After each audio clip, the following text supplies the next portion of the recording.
13 अप्रैल 1919 शाम 5 बजे। बैठ जाओ, सारे बैठ जाओ। आज थारे नाल कुछ जरूरी गल्ला करनी है। साडी क्रांति रुकन वाली नहीं है। नहीं रुकेगी, नहीं रुकेगी। अंग्रेजी हुकूमत हाय हाय हाय हाय हाय हाय।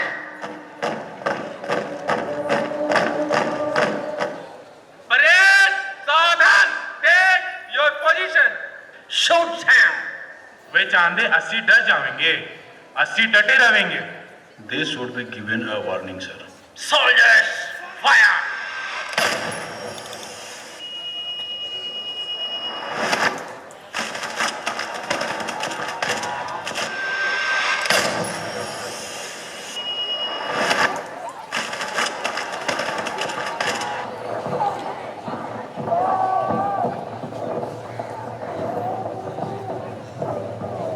They are clamping the wall. Shoot, Sam! Jallianwala Bagh में उठी ये चीखें दरअसल एक धोखे का नतीजा थी।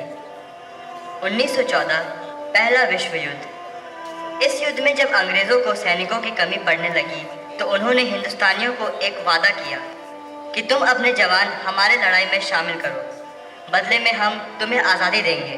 अंग्रेज़ों के इस वादे पर 15 लाख से ज़्यादा हिंदुस्तानी ब्रिटिश आर्मी में शामिल हो गए, इस उम्मीद में कि हमारा देश आज़ाद होगा। और एक दिन युद्ध ख़त्म हो गया, पर अंग्रेज़ों ने धोखा दे दिया। पंजाब, जिसने युद्ध में सबसे ज़्यादा सैनिक भेजे थे, बगावत से गूंज उठा। इनकलाब जिंदाबाद, इनकलाब जिंदाबाद, इनकलाब जिंदाबाद। पंजाब यूनिवर्सिटी के प्रोफेसर कृपाल सिंह ने नौजवानों को इकट्ठा कर अंग्रेज़ों की नींव हिला दी थी। गवर्नर साहिबा, कृपाल सिंह सरेआम आंदोलन कर रहे हैं। कोर्ट ने उन्हें 4 बार बेगुनाह साबित कर दिया है। इस पर आपकी क्या राय है? ये बात अंग्रेज़ों को खटकने लगी थी। सारे कानूनी दाव पेश लगाए पर नाकाम रहे। उन्हें इस खतरे से बस एक ही शख्स बचा सकता था। केरल में पला बड़ा, कलम से लेकर कानून तक सब में उस्ताद, इस देश का टॉप बैरिस्टर जिसने आज तक कोई भी केस नहीं हारा था, अंग्रेज़ों का चहीता शंकरन नायर।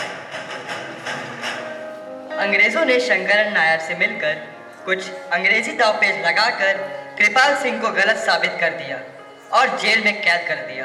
तभी कुछ दिन बाद दिलरित गिल, एक लॉ की स्टूडेंट, शंकरन नायर से मिलती है। सर, हमें सच के लिए लड़ना चाहिए। दिलरीत, घर वालों से लड़ने में और क्राउन से लड़ने में बड़ा फर्क होता है। पर इन डिग्रियों का क्या जो हम लेकर घूम रहे हैं, अगर हम लड़ नहीं सकते? सर, आप कभी जालियांवाला बाग गए हैं?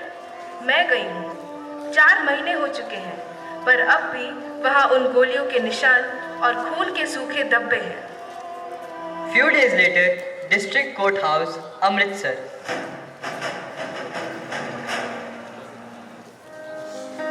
योर ऑनर, इससे पहले कि मैं शुरू करूं, मैं एक वकालतनामा फाइल करना चाहती हूं अपने को काउंसिल के लिए, मिस्टर शंकरन नायर। ये सुन के अंग्रेजों के होश उड़ गए।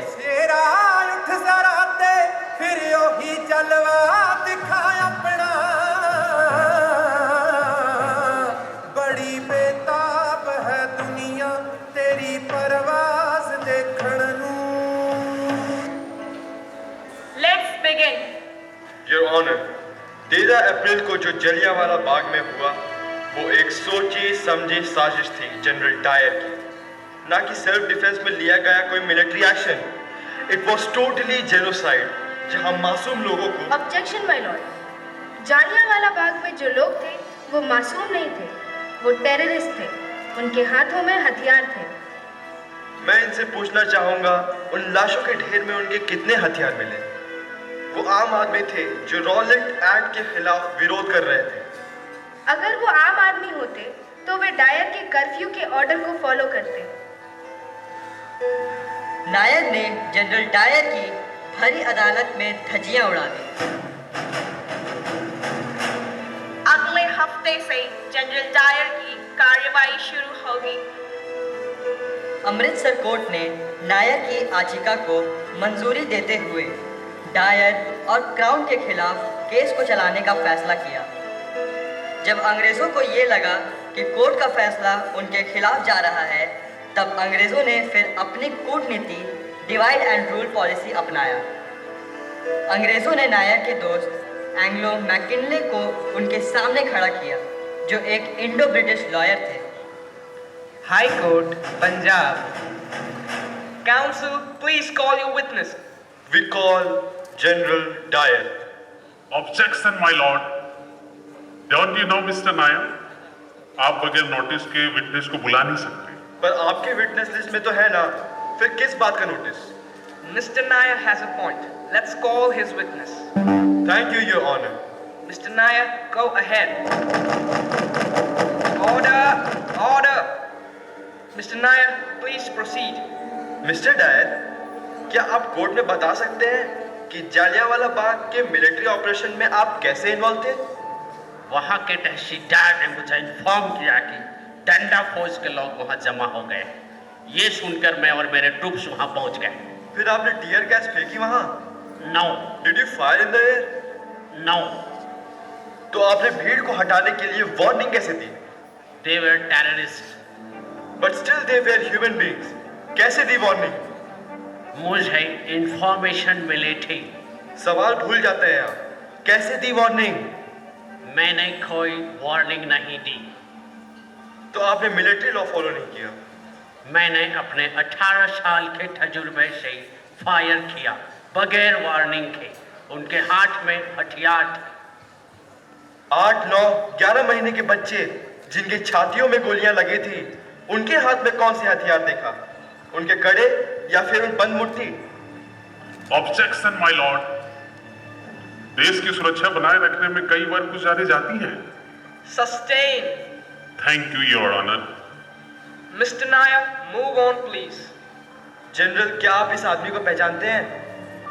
नो। इसका नाम जानिसार अख्तर है। शायद आपकी याददाश्त कमजोर है, पर आपकी ही प्लेटून में सोल्जर था ये। 2 महीने पहले जनरल डायर ने 25 बार इसे अपने लोहे के जूते से बेरहमी से मारा। वो रहम की भीख मांगता रहा, पर ये रुके नहीं। कौन सा मिलिट्री जनरल अपने ही सोल्जर को इस तरह मारता है?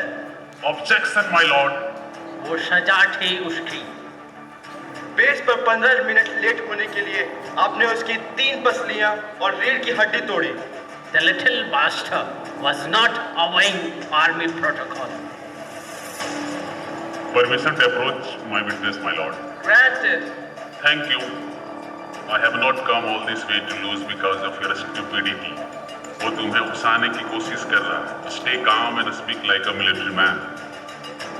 क्यों मारा था? बताइए। 2 साल पहले वर्ल्ड वार के दौरान मैं वर्मा में पोस्टेड था। एक ऑफिसर ने मैसेज रिले करने में 1.5 मिनट की देरी हुई और I lost the half of the battalion because of land mines. 15 minute 1.5 minute से 10 गुना ज़्यादा होता था। Mister Shankaran Nair. Ladies and gentleman, लगता है जनरल डायर की मैच बहुत ही वीक है। 25 सोल्जर, योर ऑनर, उस रोज शहर में मस्ती करने निकले थे। वही 25 सोल्जर बेस पर 15 मिनट लेट आए, लेकिन 25 लाते पड़ी सिर्फ एक सोल्जर को। क्यों? उस प्लेटून का एक लौता हिंदुस्तानी soldier. Your honour, General Dyer की मिलिट्री सर्विस रिकॉर्ड्स इस बात का सबूत है कि जनरल डायर दिमागी तौर से बीमार है और इनकी बीमारी का नाम है intermittent explosive disorder.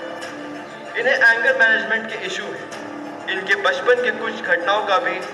Objection my Lord. मेरी क्लाइंट का पर्सनल लाइफ का इस केस से कुछ लेना देना नहीं है माय लॉर्ड। इस केस का जनरल डायर के बिहेवियर से बहुत कुछ लेना देना है। जनरल डायर की ये दिमागी बीमारी तब शुरू हुई जब ये पढ़ने स्कूल गए, पर इनके हकलेपन की वजह से कुछ हिंदुस्तानी बच्चों ने इनका मजाक उड़ाया, इनको हकला हकला कह के चिढ़ाया। जनरल डायर को यह अधिकार विरासत में मिली। वक्त के साथ जनरल डायर की ताकत बढ़ी, औहदा बढ़ा और दिमाग में हिंदुस्तानियों के खिलाफ नफरत की यह बीमारी हुई और बहुत जल्द जनरल डायर की आंखों में खून उतर आया। इतना खून कि जनरल डायर को ये तक नहीं दिखा कि बाल तक जाने वाली गली में आर्मी का टैंक जा ही नहीं सकता। कैसे दिखता? उन्हें तो सिर्फ खून दिख रहा था। दरअसल तुम गोली चला रहे थे बिशप कॉटन स्कूल के उन हिंदुस्तानी बच्चों पर जो तुम्हें चिढ़ाते थे हकला हकला बोलकर। The court is adjourned. Rest will be discussed tomorrow. अगले दिन मिस्टर नायर कोर्ट पहुंचे ही नहीं, क्योंकि कल रात को मिस्टर नायर को डिटेन किया गया on very serious allegations of breach of national security, और कोर्ट ने due to lack of evidence general Dyer को नॉट गिल्टी कहकर बाइज्जत बरी कर दी। कुछ दिन बाद Appeal dismissed. Excuse me, what? Military officials के खिलाफ किए गए केसेस में अपील की चांसेस बहुत कम होते हैं। लेकिन योर ऑनर, हमारे पास नए एविडेंस हैं, हमें सिर्फ एक मौका चाहिए। मिस्टर नायर, आप लोगों को ऑलरेडी काफी मौके दे चुके हैं। Your appeal is dismissed. Thank you. रिश्वत में पैसे मिले या प्रमोशन? मैं आपको वार्निंग दे रहा हूँ। मैं आपकी जगह होता तो सीधे माफी मांगता। Sorry, I should have said go to hell. आप पे कॉन्टेम्प्ट ऑफ कोर्ट का चार्ज लगाया जाता है और जुर्माना 50,000 रुपए। Go to hell, you and your court. अगर आप तुरंत चुप नहीं हुए, मैं आपको डिसबार कर दूंगा और आप कभी भी कोर्ट्स में प्रैक्टिस नहीं कर पाओगे। Go to hell. Shankaran Nair के अगेंस्ट डिसबारमेंट की हियरिंग अगले शुक्रवार को होगी। The court is adjourned. अगले शुक्रवार। मेरी आपसे एक विनती है, क्या मैं हिंदी में बात कर सकता हूँ? कर सकते हैं। मैं हाथ जोड़कर, सर झुकाकर, घुटनों पे गिरकर माफी मांगता हूँ, पर इस क्राउन से नहीं, अपने पूरे देश से माफी मांगता हूँ कि इतने सालों तक मैंने इनकी अदालतों में अपने ही लोगों के साथ नाइंसाफी की है। Mister Nair, what nonsense is this? Sir, मेरी सबसे बड़ी गलती यही रही है कि मुझे हमेशा लगता था कि अदालतों में हार और जीत का फैसला होता है, पर अदालतों में हार और जीत का फैसला नहीं, बल्कि सही और गलत का फैसला होना चाहिए।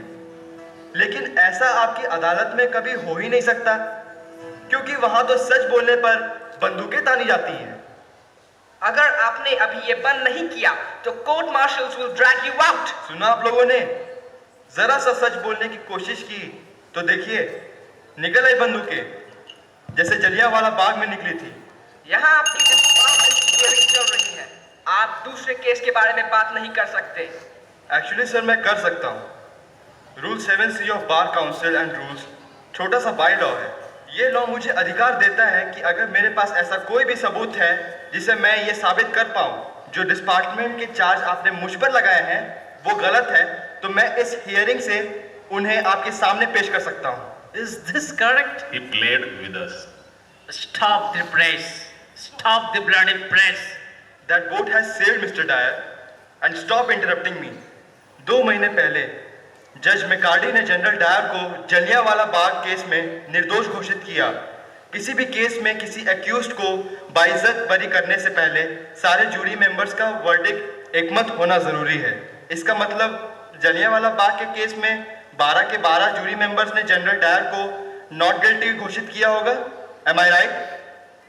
गो ahead Mister Nair. Jury number 5 और जूरी नंबर 9 ने भी जनरल डायर को गिल्टी डिक्लेयर किया था। इनमें लिखा है कि क्राउन ने इन जूरी मेंबर्स को चुप करवाने के लिए धमकाया था और ब्राइब भी दी थी। इतना ही नहीं, क्राउन ने तो जज मैकार्टी को लंदन में पोस्टिंग की रिश्वत भी दे डाली। इसी वजह से जूरी वर्डिक्ट को ऑफिशियल जजमेंट से हटाया गया। जालियांवाला बाग का सिर्फ एक ही सच है जो आज पूरी दुनिया जान ले।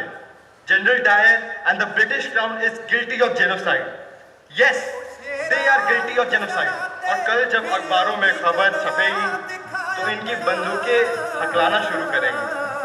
अब आप मुझे डिस्पार कीजिए, फांसी पे चढ़ाइए या गोली ही मार दीजिए, पर एक बात मेरे ध्यान से सुन लीजिए। Get out of my country. Out, out. इनकलाब जिंदाबाद, इनकलाब जिंदाबाद, इनकलाब जिंदाबाद। आखिरकार नायर की जीत हुई और जज ने डायर पर केस चलाया और उन्हें उनके पद से हटाया गया।